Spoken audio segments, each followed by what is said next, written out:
More than a year since a Tempe police officer shot and killed 14-year-old Antonio Arce. Today, Maricopa County Attorney Alistair Adele announcing no criminal charges will be filed. Our Faye Fredericks joins us in studio with more on that new development. Yeah, the county attorney says they took their time to extensively review the case, even hiring an outside expert, a former police officer.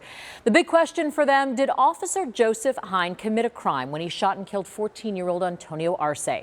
Back on January 15th of last year, Tempe police officers responded to calls of a suspicious vehicle near 48th Street and Baseline. When Officer Hine encountered Arce in an alley, he ran away from him. Hine said he saw what he believed was a gun. It turned out Arce was carrying a replica. Officer Hine, in that moment, feared for his safety and an entire neighborhood. It's a f***ing toy gun, man. Oh, it's a f***ing toy gun. What the f***? That day, Officer Hine did not see a 14-year-old boy with a replica. In that moment, he saw a suspect running through a neighborhood with a weapon.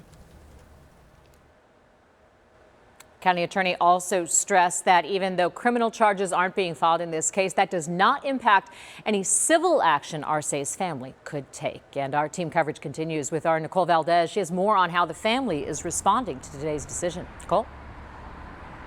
Yeah, Faye, it's only been about 2 weeks since we stood here and watched Antonio Arce's mom sob and scream and plead for justice in her son's death. This is a spot where he took his last breath, but today his family shocked and disappointed.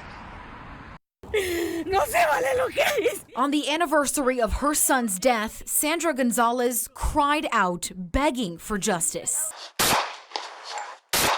Antonio Arce's family has waited more than a year, but Friday, the Maricopa County Attorney's Office said this. And this office will not be filing criminal charges in this matter.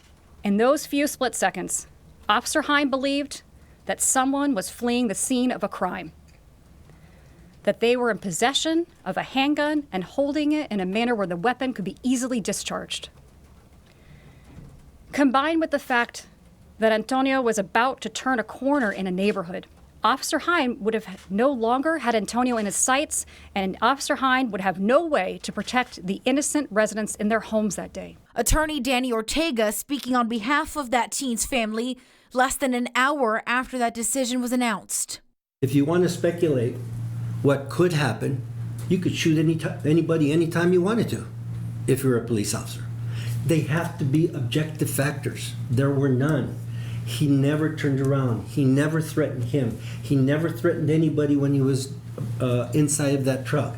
Every objective factor that could be used was not there in this case. But one statement stood out. County Attorney Alistair Adele denying a trend in her office. This office has filed charges against police officers in the past.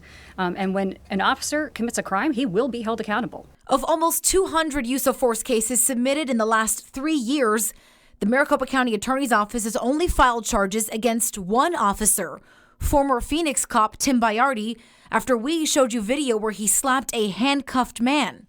Still, he pled down to a misdemeanor.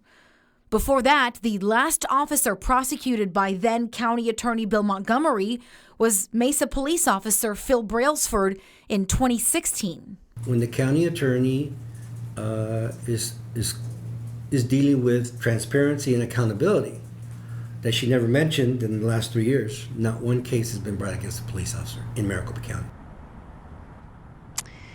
And Arce's family still moving forward with their civil suit against the city and Officer Hine. And among the reaction today, we also heard from the Tempe Police Department, who actually said after completing their internal investigation, they would have taken action against Officer Hine, but he resigned before that investigation wrapped up.